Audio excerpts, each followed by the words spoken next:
चीजें सर हमको समझना चाहिए। ये आतंकी लोग हैं, ये देश को अंदर से खोखला करने वाले लोग हैं। ये सामने से बोल रहे हैं कि हम लोगों को नफरत है ऐसी कम्युनिटी से, हम नहीं चाहते ऐसे लोग रहे, हम नहीं चाहते कि इस देश में हिंदुओं के अलावा और कोई भी राज है। और मैं तो ये चीज बोल रही हूँ कि हिंदुओं को भी इनके ऊपर बिल्कुल विश्वास नहीं करना चाहिए, क्योंकि हिंदुओं को भी एक तो मानते नहीं है, उसमें भी तो ये कितना भेदभाव करते हैं, आप लोगों से छुपा नहीं है।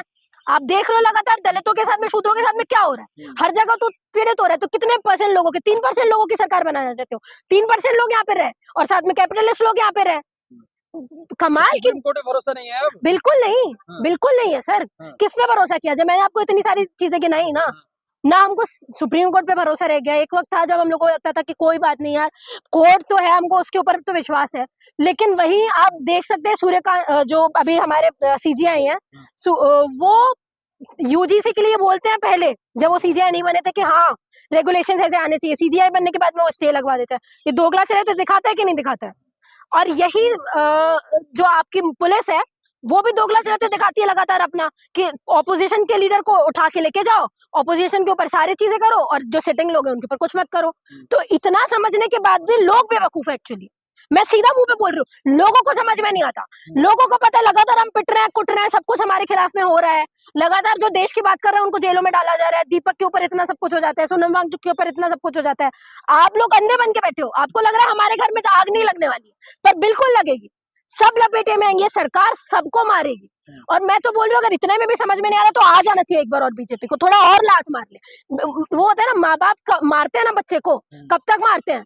जब तक वो सुधरता नहीं है। तो तुम भी मार खा लो जब तक सुधरते नहीं हो। एक बार सुधर जाओगे ना तो उसके बाद नहीं दोगे वोट। सर कमाल की बात है, बीजेपी के मेन आईडी से एक तो वो वीडियो अपलोड होता है, थोड़े टाइम बाद वो डिलीट कर दिया जाता है। 8 घंटे बाद। हाँ, ये चीज बोल के कि वो गलती से चला गया था। कमाल की बात है, इनके आईटी सेल अपना पेज नहीं संभाल पा रही है और ये देश संभालने चले हैं।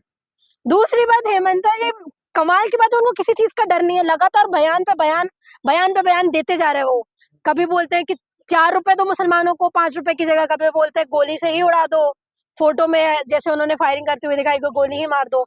मतलब क्या चलते फिरते क्या बताना चाहते हो, कि चलते फिरते मुसलमानों को गोली ही मार दो? और सिटिंग सीएम जो खुद संविधान के हिसाब से नहीं चल रहा है, जो खुद संविधान को उल्लंघन कर रहा है, वो संभाल रहा है एक पूरा स्टेट। उससे क्या उम्मीद रखते हैं कि वो कौन से डेवलपमेंट की बात करेगा, वो कौन से सबको एक साथ लेके चलने की बात करेगा? बिल्कुल नहीं करेगा सर। और इतना होने के बाद भी अगर मोदी जी तो क्या साइलेंट मशीन हो गए। अब तो मुझे लगता है वो किसी चीज में बोलना ही नहीं चाहते हैं। वो इंसान तो संसद में आने से डर रहे हैं, अब वो क्या बोलेंगे आगे? और अगर ये चीज बोली जाती है कि मोदी जी को इतनी सी भी चीज नहीं पता, अगर सिटिंग सीएम क्या बयान दे रहे हैं उनको ये भी नहीं पता, तो फिर वो अपने कार्यकर्ताओं के ऊपर क्या नजर रखते हैं, मुझे तो समझ में नहीं आ रहा। इतना मैं जानती हूँ, इतनी समझदार मैं हूँ कि मुझे ये चीज पता है कि सारी जो चीजें हो रही हैं मोदी जी के शय पर ही हो रही हैं।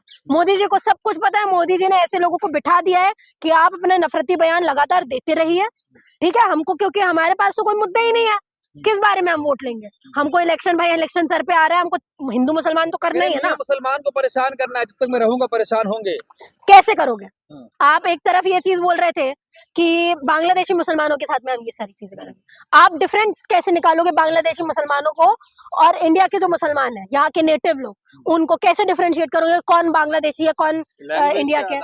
सर आपका एसआईआर निकाला था, लैंग्वेज बांग्लादेश से जो आसपास होता है ना, आपको पता होना चाहिए एक चीज, कि लैंग्वेज का असर हर छोटे छोटे रीजन में पड़ता है। ये मत बोलिए।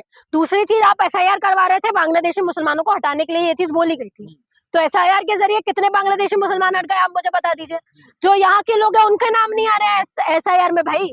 हाँ, उनको लेके ममता बनर्जी पहुंची ना कोर्ट पे, जिनके नाम नहीं है। तो ये सारे जो जुमले आपने दिए थे ना, और ये चीज बोला कि मैं मुसलमानों के पास जाऊंगा नहीं वोट मांगने के लिए, और मतलब बेवकूफ है बाकी सारे लोग जो आपको वोट दे रहे हैं, बेवकूफ है जो आपको वहां बिठाते हैं, जो ये चीज सोचते हैं कि हमारे लिए पॉलिसीज बनेगी, हमारे लिए माइनॉरिटीज के लिए कुछ ना कुछ, कोई ना कोई पॉलिसीज आएगी। बेवकूफ है मतलब वो लोग। सामने से जब सीएम ये चीज बोल रहा है कि मैं नहीं करने वाला मुसलमानों के लिए, तो मुझे ये चीज भी समझ में नहीं आती। मुसलमानों को ये चीज समझ में आ जानी चाहिए कि जो सिटिंग लोग हैं, बीजेपी नहीं चाहती है आपको वहां पे लाना, तो अपना 15% वोट खराब करने की बिल्कुल भी जरूरत नहीं है। आप ऐसे लोगों को बिठाइए और ऐसी चीजें करिए कि वो आपको मजबूरी में आपके हक के हिस्से आपको दे, है ना? और इतना होने के बाद भी यूपी में मुसलमान वोट देते हैं बीजेपी को आज सुप्रीम भी। कोर्ट से क्या मांग करेंगे जिस तरह के संवैधानिक पद पर बैठकर ऐसी बातें कर रहे हैं वो? हाँ, मैं सुप्रीम कोर्ट कमाल की बात है जो ये वही एक तो सुप्रीम कोर्ट नहीं, एक तो हाँ। सुप्रीम कोर्ट और एक तो पुलिस हाँ। ऐसे वक्त पर काम करती है, ऐसी चीजों पर काम करती है जिसकी जरूरत नहीं है। सुप्रीम कोर्ट यूजीसी के एक्ट को तुरंत स्टे लगवा देती है, लेकिन यहाँ असम के सीएम के ऊपर एक भी कुछ भी कोई भी बयान नहीं आता है सुप्रीम कोर्ट का। ठीक है, वो ये भी चीज नहीं बोलती कि एफआईआर होने के बाद में आप कम से कम पेश करिए उनको, ऐसा कुछ नहीं हो रहा होता है। दूसरी तरफ हमारी अमित शाह जी की पुलिस है जो पप्पू यादव को रात में गिरफ्तार कर लेती है, लेकिन इतने एफआईआर होने के बाद भी एक बार भी वो सिटिंग सीएम के घर पे नहीं पहुंचती।